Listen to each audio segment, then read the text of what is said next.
Hello, class, and welcome to the chapter on intimate relationships.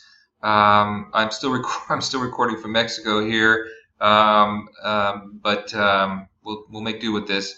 I hope everyone's doing well and started off on the right foot with the introduction chapter, and things are going well. As advertised, I will be reviewing some published works that will talk about and examine the concept of intimate relationships within a sociological framework. There'll be a couple questions, a little quiz after this. So take some notes and pay attention as I go over this stuff. And the reading that we're going to be doing, I'll be taking a reading for each one of these chapters and analyzing it from a sociological standpoint. And the reading that we're going to be doing for this chapter is from an author named Randy Gunther. He's a sociologist from Northwestern, and he's been a counselor, real-life counselor for people for over 40 years. He's pretty renowned in the field on intimate relationships, and I felt like he'd be a good one as an introduction to this concept of the dynamics of interpersonal relationships for this class. Very straightforward, very common sense, but framing it and talking about it in a way that's a little bit different. Really encapsulating a lot of the dynamics of what happens with people in their relationships when they go wrong. So sometimes when you learn what goes wrong, you can figure out how to make it right. So looking at the bad parts sometimes helps out. It was published. This piece that he wrote was published in 2015, and the premise of it is that all of our relationships, intimate relationships, and let me stop here and say that intimate relationships doesn't just mean lovers and loved ones and people that have sexual connections or physical connections intimately. Intimacy, I mean, it just crosses all barriers, and so any type of a committed relationship where people are going to be planning a future together and have committed to stay together, whether it be family, whether it be caretakers, whether it be lovers, whether it be partners, whether it be husbands and wives, doesn't matter. Anything where there's a committed and vested interest in having some sort of connection intimately is what we examine and talk about in sociology. I mean, we can break it down in other areas, but for this particular notion, that's what we're talking about. So don't just have it be thinking, oh, this is about boyfriends and girlfriends and husbands and wives. It's more to it than that. I mean, there's broader scope in the behavior that we're analyzing here. So the premise of his work is that all relationships have a dysfunctionality. All of them. Every relationship you're going to have has dysfunctionality. It does. What that means is there's things about it that don't help you, that don't help the relationship, that don't make things better. They're actually making things worse, and so they don't function in a way that's a positive way. That's a way to look at that word dysfunctionality. So all relationships have a dysfunctionality in some way. The perfect relationships do not exist. There's just no such thing as a perfect relationship. So that's kind of the premise that he's going on. So you can stop right there and decide what you feel about that. If you want to think about something, then you have to get some research behind it. But you can how you feel about it. Like, what do you think? I mean, have you ever had a perfect relationship? And I mean, that would be amazing. But there's always some kind of an issue or dysfunctionality is the premise that Randy is working with here.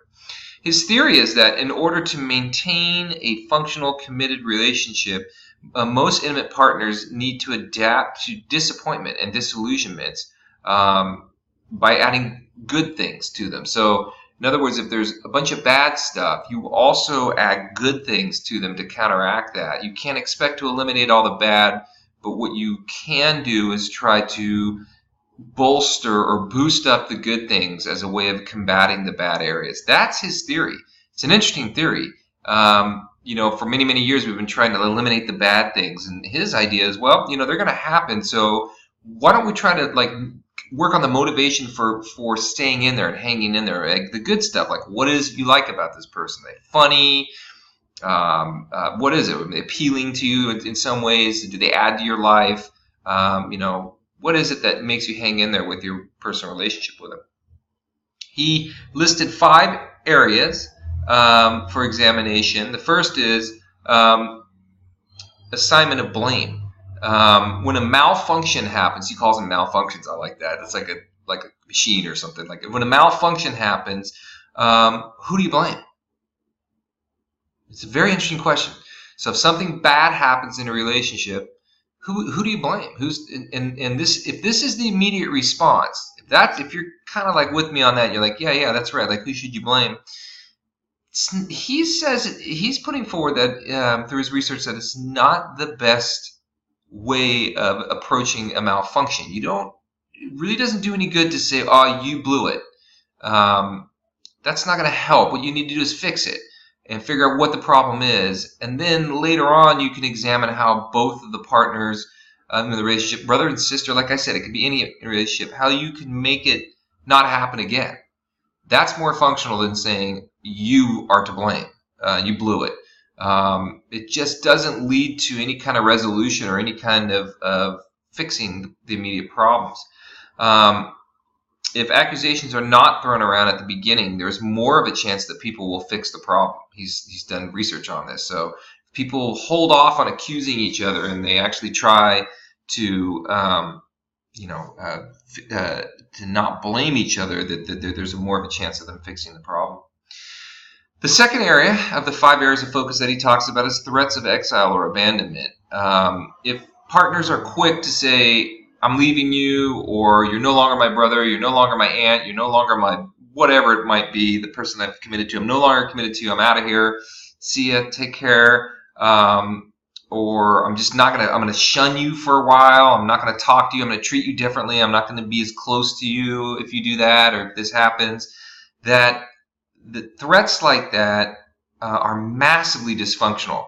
And he puts it in an interesting way. He says he takes it for this, he puts it in this way. If these statements of abandonment and exile aren't taken seriously, then they really don't mean anything. In other words, if you don't take them serious and it doesn't matter, then really what's the point in saying it? If they do matter, then it's a really bad sign. So either way, it's not going to help. Throwing them as idle threats, I mean, it's not going to help because it doesn't really exist. You're not going to leave, or you're not going to abandon them, or you're not going to exile. But if you are going to abandon, if you are going to exile somebody and withhold from them, then that's a big problem. They says that men are more men than women are in fear of exile, and more women than men fear abandonment. So there's interesting things that we can unpack in there for a later time. Dominance and submission. He talks about this. There's no one person should be always dominant, and not one person should always be submissive. He talks about it being that the best, most functional way is whoever has an area of strength, should be the one to be dominant in that situation. In other words, if you're planning a trip, and one person's a really good planner and has experience going to this place or whatever, that's the person that should be making the decisions and should be dominant. If there's one person that's very good at budgeting money, then it should be done piecemeal. Who's got the strengths and wheres? And that's kind of like a team concept, like positions and teams.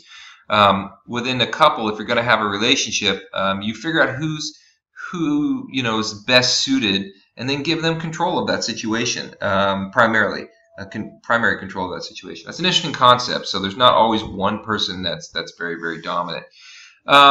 Disloyalty is a huge dysfunctional killer, and this is the idea that a confidant is one that should be that should never sell out their partner. In other words, the idea of a confidant as being one that would never say something to somebody else without checking with you first. And now he talks about how people seek advice from friends, but that there's clear boundaries, that you should seek advice from your friends without selling out your partner, without making your partner look bad. And that's a huge area of trust for a lot of people. And if you think about it, it seems like, yeah, duh, no, duh. But if you really start looking at how people behave, do you trust that your partner isn't, talking about you in a way that they shouldn't be with somebody else, or do you have some suspicions that they are? Your brother, your mother, your whatever. You don't want your mom talking about you bad with somebody else. You wouldn't want your partner doing that either. Interesting area of disloyalty. Winners and losers in arguments. He talks about the fact that most arguments neither solve problems nor make partners feel better about themselves. It's just the argument in and of itself, most of the time from his research, does not lead to any resolution. They just argue, and then nothing gets resolved. So arguing as a tool is not very good. This is really cool stuff that he's talking about. In other words, the social aspect of actually arguing with your friend, your lover, your husband, your wife, your brother, your sister, isn't gonna solve a problem. More often than not, nothing ever gets resolved. What he says is arguments tend to end with when one side is too tired and they simply retreat. They're just too tired of arguing, and they just like, okay, I can't deal with this anymore, and they shut up or they retreat. That's not really solving anything. The person's going to harbor some feelings inside. It's really, really interesting stuff. I really like how he does this research. Identifying the problem and providing solutions that seem to right to both sides may be a better way. This means that you have to do this in a way that you're really actually massively caring about what the other person gets out of it. Like, you want the other person to win too. You want them to. You don't even want a winner or loser. You want them to feel good at the end of your discussion. And that as a goal, rather than saying, I'm going to show you the truth and I'm just going to use whatever information I can to make you see that my side has more truth to it than your side. That's just it's not going to resolve much. Okay, so that was a really quick cursory view of Krauss's of Gunther's awesome work. 10 minutes. Well, it's 12, so I better sign off now. Okay, so do well on the quiz and keep doing your Learn Smarts.